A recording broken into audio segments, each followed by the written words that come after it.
Welcome back to the Weekend Warrior Show Recap Podcast. I'm Ty from the Unemployed Architects. This week I have 3 shows that I had last weekend. I'll even talk about the one I just got done with. So I played, it went Friday night, I was in St. Louis at Evangeline's Bistro and Music House. And then Saturday I played the 12 Bar for the first time in Peoria. My TV performance aired on Saturday as well, and I've gotten to watch that and probably talk a little bit about that. And then Sunday I had a first 3-piece show in a while, and it was for the BenJammin Bash, Doug on bass, Lo on vocals, and myself, of course. And those were the 3 shows. And then I woke up. Well, I was supposed to have a show down in Champaign today, but it got canceled kind of last minute, and it was kind of a bummer, but, you know, what can you do?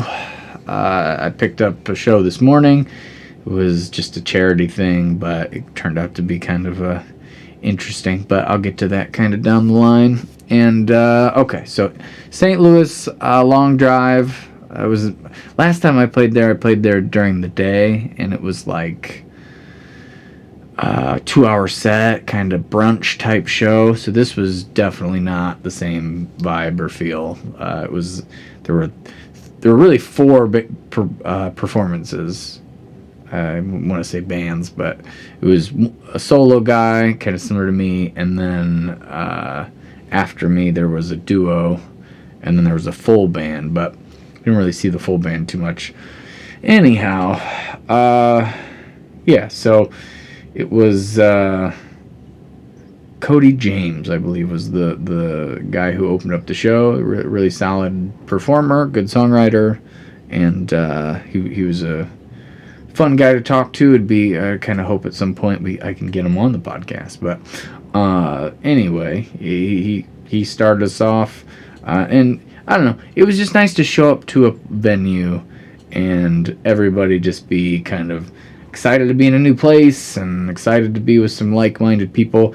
Audience wasn't a huge turnout. I think that it's kind of a college town, so I think when I played there last time, you know, it was full season for like the college kids, because it was a lot busier. And it was just like a lot of time to kind of ease into playing. I used my own sound system, so this time I didn't really have that option, and there wasn't really a sound guy there, which was they just had a bunch of gear, and a guy came later, but I'll kind of get into that. So and Cody James, I believe was his name. He said that he had worked with he had the same PA head, so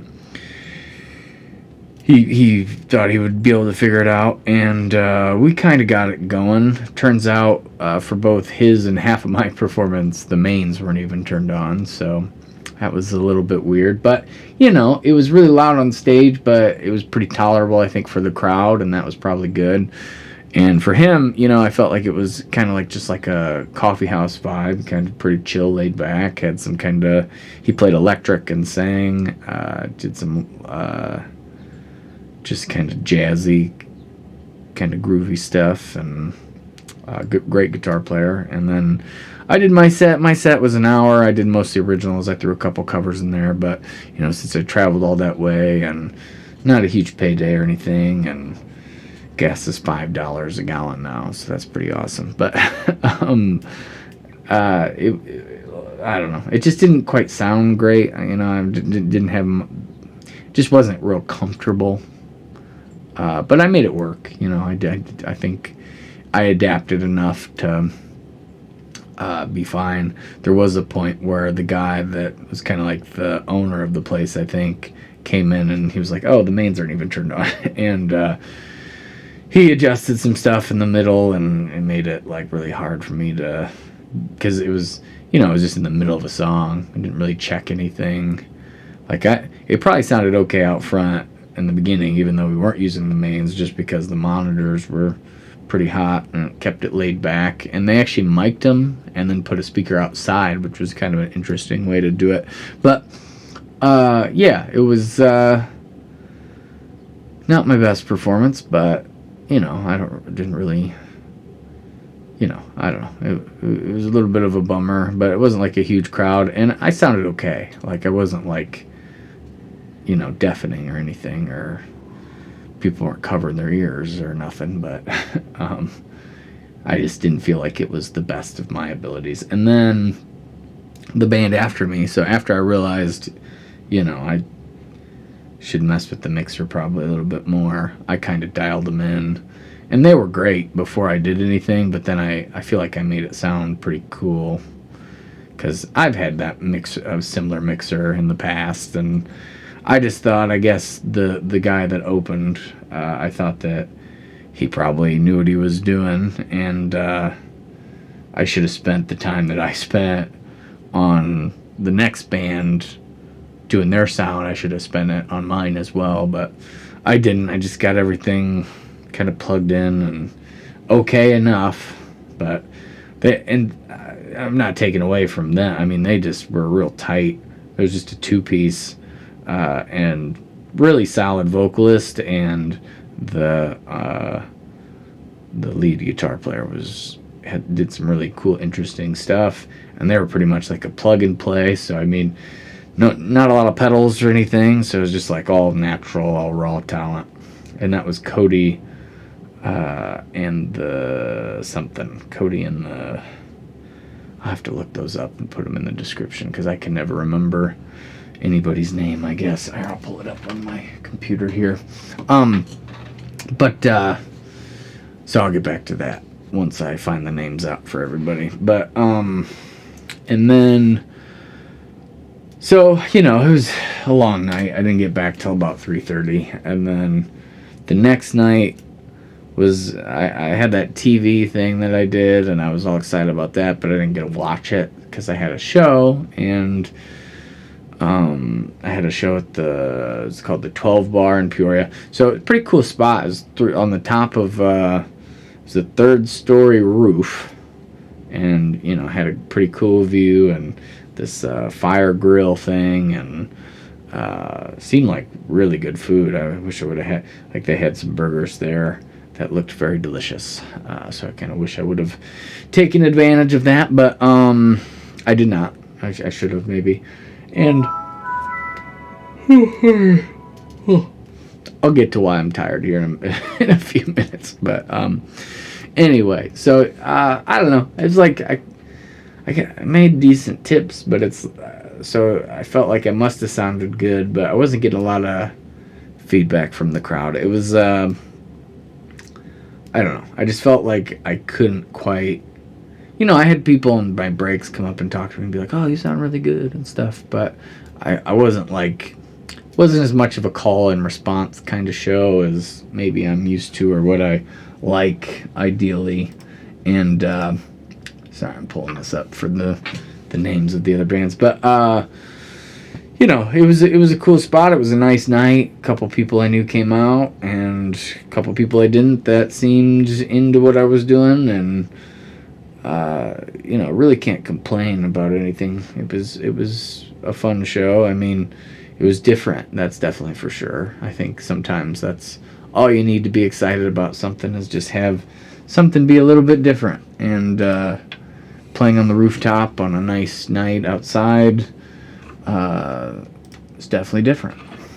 And sorry, I gotta pull up this Facebook here. Let's make me log in.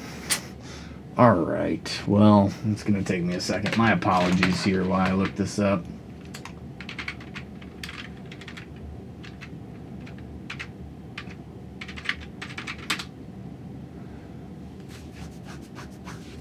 See if it worked.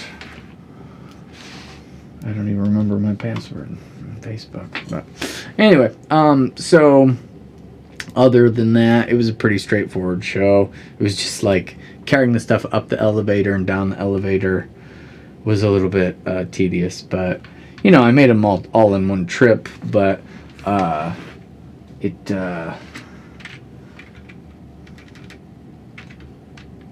was just like people were trying to use it to get up there to like hang out and party, and I was just trying to get my gear up, and I don't know, all right, what's the password I used? I don't know. Is this it? I think I got it. Still got to get to the right page. Anyway, so I don't know. Wasn't a mind-bendingly cool show or anything. I do wish that there was a way I could have watched the TV thing that night, but whatever. I got to see it on Monday, and I'm supposed to watch it on Sunday with a couple buddies of mine. Blair, who's in the band, Jeff, who mixed our first album, and Kevin, I think, the bass player. So, pretty excited to hang out with those guys. It's been a little while, since gotten together, and yeah, so that'll be cool to have them kind of see that me playing like that. So, I'll get to the TV thing. The Sunday, I had a show at it was the BenJammin Bash, and all right, let me go through these names for the bands before I get into the so Drew Cagle and The Reputation. That was the band that was after me. Drew Cagle and The Reputation. They were really good, and very tight vocal harmonies, very good lead guitar player, and the lead vocalist was just really, really solid. And Cody James, as I was saying, was really good, and he was the guy who opened up the show. Now, the first band wasn't there when any of us played. They kind of just came the last minute right before they were supposed to start, and I ended up just talking to Cody for a really long time outside. And then these people got a flat tire, like right by us. We ended up trying to change their tire, but to no avail. We gave it an honest go, but had these. This happened to me before, but it had these caps on the lug nuts that we couldn't get off. Even after looking at a bunch of different tutorials. I knew that was kind of the thing that was going on, and it would have been really easy to change if we could get those off, but it was just like impossible. We had some pliers and all sorts of tools, and WD-40, just couldn't quite get the lug caps off, which seems super unnecessary to have. They just make things harder when you have to change the tire. I guess it makes it look a little nicer maybe, but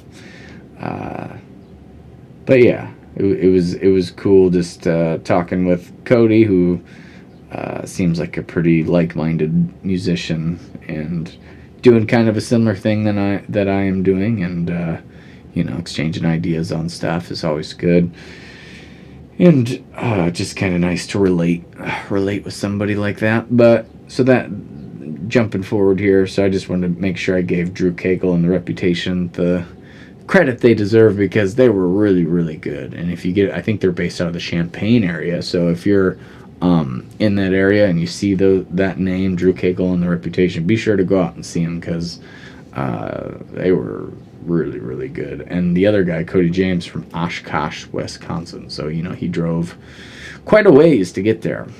And so jumping back to the BenJammin Bash, we had been practicing pretty hard for the 3-piece, because that's what they wanted. And so again, that was Low, Doug, and I decided for some reason that I was going to stand and play the foot drums and sing, which, I don't know, in retrospect, probably wasn't a good idea, but it's just like, I get ideas in my head that I'm just like, okay, well, if I'm playing 3-piece, it's going to be more entertaining if I'm standing than if I'm sitting like I normally have been doing. But, it's harder to sing if you're standing. I tend to go sharp on stuff pretty easy because I get out of breath and then I oversing. But I do feel like there is a little bit... Like, if I'm sitting down... Like, if I'm playing solo, I feel like sitting down's more appropriate, because sometimes if I'm standing and playing, it's like kind of felt like, like a brewery gig or even a bar, sometimes I felt like I was just like attacking the listeners. It was like really aggressive to be standing and playing my kick drum, like right at the audience. But so I was like, okay, well, I'll try it. And I did it practice a couple times. It was fun. And I mean, for the first hour, it was really fun, but it was really hot. I definitely got pretty burnt that day. It always happens this time of year. But got a nice farmer's tan going, and it was very hot. And, I was sweating. I had to set up a lot more gear than usual. And so I got there about 1:15, set up everything for, hour 45, and went right into playing for 2 hours without a break. And towards the end, I was definitely feeling it and feeling like we got a little sloppier than I would have liked. I feel like Doug played really well, and Mo sang pretty good, and I just felt a little worn out. And then Kyle played after, and he just always makes me feel stupid. He is so good sometimes. It just is annoying how good he is. He's just so smooth. He doesn't have to try, and just sounds. I mean, of course he's trying, but I'm saying he makes it look like he's not trying. And his lead guitar playing is always so impressive. And then the ease of his vocals. He did a Queen song that night. That was, which one was it? We Are the Champions. I don't think I've ever heard anybody cover that, and he did a really nice job of that. So that was pretty cool. And it was just nice to hear him. I feel like I don't get to see other musicians too often, so when Kyle was there, we had no reason to leave, and so I just figured it would be cool to stick around, and it was definitely cool to watch him and hear him, and I'm glad we did it. But yeah, so and he just amazes me. I'm gonna try to get him on the pod at some point. I need to, because we end up talking for an hour after, and I always enjoy Kyle's conversation. And he used to play drums for the Unemployed Architects. There was a 2-year period where he played drums for us, and I feel like it'd be cool to have him on, because I mean, in a lot of ways, I think that he kind of inspired the way that I kind of do things. As far as I saw him playing bars and kind of how he did it, and I was like, oh, that's probably how I should approach things. And I felt like he was a big inspiration. So if he said he'd be down to do it. So at some point I'd like to definitely have him on and kind of pick his brain about some stuff. But he just, I don't know, next level. I mean, he used to play lead guitar in Dan Hubbard and the Humidors, so he can stand on his own as just a lead guitar player, which I don't think I could really muster. I don't think I'm good enough to do that. So, and he's not just because it's funny, because when he plays solo by himself, he's pretty subdued and laid back. But when he used to play lead for Hubbard, there were times where he'd be on his knees, headbanging, playing this killer solo. There's one specific song I'm thinking of. It's called "The Last Time You See Me." If you can find a live version of that, Dan Hubbard and the Humidors, and towards the end, Kyle's. I think he usually sings a verse, and then he plays this killer solo. So check that out if you're interested at all. But so yeah, I saw the TV performance. It turned out, I think, pretty decent. Obviously there are things about it that I might be a little pickier about than most, but I think they picked the best of the songs that I did, really. They left one out that I was kind of bummed, but it was a 6-minute song, so if they would have left it in, they would have had to cut probably some other songs that were pretty decent. And then, I don't know, it was cool to see it on TV. They did do this one shot that was right in front of me. If I was sitting like I am right now, the camera was here but down lower, and directly, pretty much pointed directly at my crotch. And it was just, I know that they were trying to get the kick drum and the foot drums in there, but I don't know. It seemed a little extreme. They didn't stay. It's not like they stayed on that shot a lot, because they had like 4 or 5 cameras that they were switching back and forth and zooming and all that stuff. So it looks definitely more professional than anything I've ever done before, and it's not uploaded on the website, so I know a lot of people missed it. So as soon as they get it up there, I'm going to be sharing it all over the place, because I think could it have been better? Definitely. Did I practice really hard and prepare? Yes. Is it a hard situation to be in? Yes. I mean, as soon as there's a camera in your face, it changes your thought process pretty much completely. So,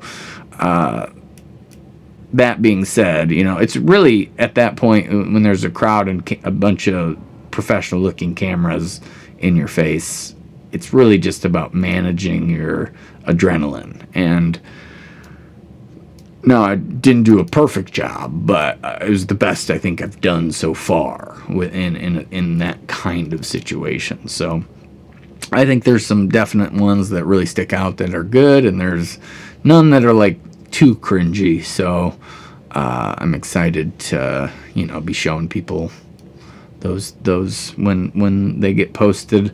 Another exciting thing that happened: my records got delivered. So I have over 300 vinyls of the Pandemic Relief live EP I did, and pretty excited to be trying to get those out to people here. I know it's confusing how it works, but so there's on the cover of the album, there's a QR code built within the speaker. That's like the main kind of focal point that you can just scan on your phone, because a QR code, and it'll go to the performance of like the video version of the same album. So it's the same, it's a live album, so it's the same audio, but you get to watch it instead of just listen. So I don't know, kind of a multimedia project that my brother Ryan helped me a lot with, and Ryan Wolf helped me a lot with, and Lo helped me a lot with. So I gotta say thanks to all those people for putting in some time, and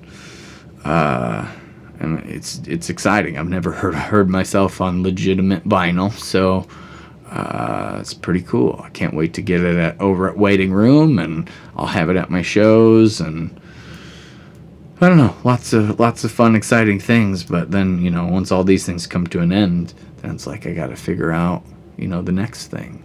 And I don't know, like the TV thing was great, but it's not done. I gotta mine like all the content out of it I can get. I can't just. I feel like some people would maybe just be like, "Oh, I was on TV, that was cool," but I think I'm gonna release a live album from that, which will be the only thing. I'll have to get it mastered, so it's a little bit louder and you can hear the kick drum a little bit better, because it's one-man band, so I really want that kick drum to be prominent. But you can hear the foot tambourines and the tap shoe pretty good, and my bass on the few songs I use it.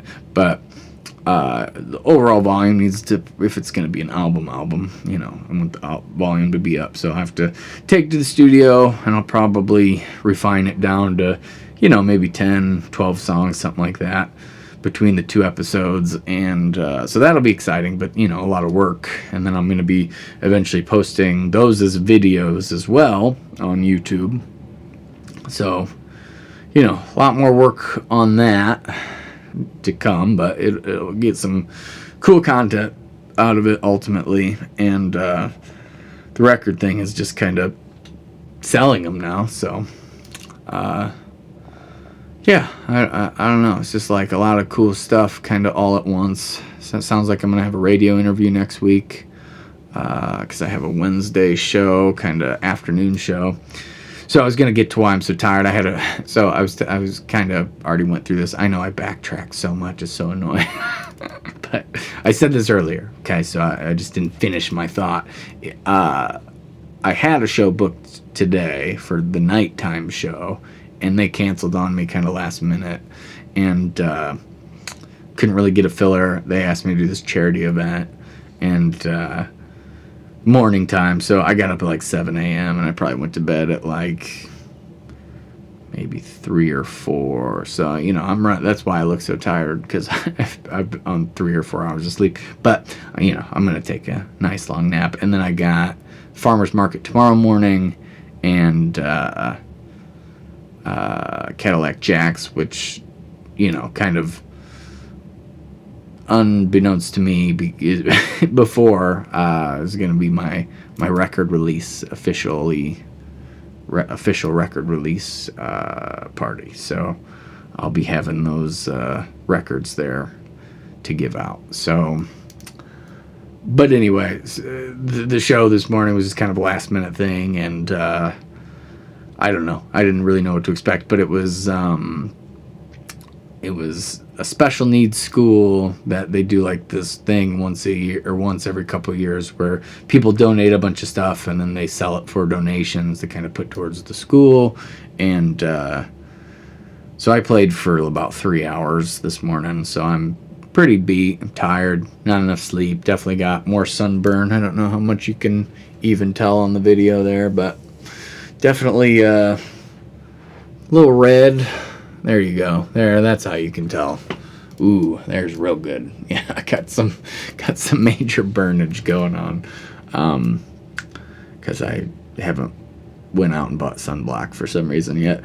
But you know, it was a free show. I ended up in because it ended at 2, and it's about pretty close to when I was done. Like packing my stuff up, they were like, well, if you want anything, you know, you just take it. So because it ended at 2, and then tomorrow all the stuff they're just trying to get rid of, they put it on for free. So I got some cool stuff, but anyway, so, you know, not paid in cash, but paid in it's probably stuff I don't need. But I got a new exercise bike, and I got an actual bike and a mini pool table. Got this cool little speaker thing, a couple things for low. I don't know. It was just fun. It was like a flea market kind of feel. So it was fun to kind of look through the stuff and find some things that I don't necessarily need, but would be cool to have. And I don't know. You know, hopefully I'll find some use for some of them. But anyway, the bike will be cool. I'll be able to go on a bike ride every once in a while, even though that's kind of how I got my scar on my face there. But we'll see. I don't think I'm too scared of taking a bike ride again, and it's nice, perfect time of year to do it. And they just had a free bike, so it's like, why not? But I don't know. It's been a fun few weeks, because all this stuff kind of, like I keep saying, is culminating. You know, I'm getting to the end part of a lot of this stuff, and the TV thing is just finally happy to have something I'm a little bit more proud of for video wise, because it looks very professional. You know, got the multiple angles, camera zooming in and out, so it's more entertaining than just like a one shot, you know, just like this is a one shot, you know, kind of boring. And then also, you know, the audio is pretty good. I mean, pretty good.